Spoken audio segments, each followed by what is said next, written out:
Salut à tous, c'est encore moi, Patrick Duval. Je vous rappelle que sur ma chaîne, je parle de tout ce qu'on peut faire soi-même. Abonnez-vous si vous aimez bricoler, il y aura plein de choses intéressantes. Et maintenant, passons directement au sujet de cette vidéo. Il est vrai qu'il y a des cas où l'on a besoin d'un fer à souder, mais on ne l'a pas sous la main. Peu importe la raison, pour dessouder des pièces de radio ou des fils, le besoin peut être n'importe lequel. Pour sortir de cette situation, vous pouvez fabriquer vous-même un fer à souder à partir d'un simple crayon pendant environ 15 à 20 minutes et effectuer les travaux nécessaires avec. Cet exemplaire fonctionne en particulier sous une tension de 12 V et peut facilement être alimenté non seulement par une alimentation électrique, mais aussi par une batterie. Fabrication d'un fer à souder à partir d'un crayon avec vos propres mains. Nous prenons un simple crayon en graphite.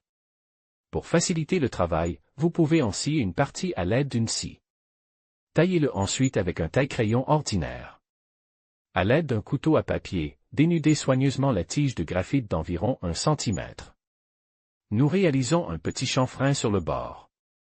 Il sera utile pour tenir le fil. Prenez un fil de fer Toron et empruntez quelques brins de cuivre. Enroulez un noyau sur le bord de la tige de graphite. Puis, plus près du bord, faites une autre entaille à l'aide d'un couteau à papeterie. Et vissez le deuxième morceau de fil. Nous avons une sorte d'élément chauffant.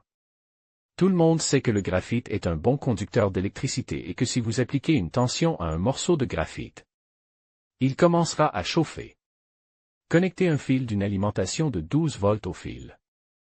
La polarité n'a pas d'importance. Mais l'alimentation doit être conçue pour une charge d'au moins 2 A.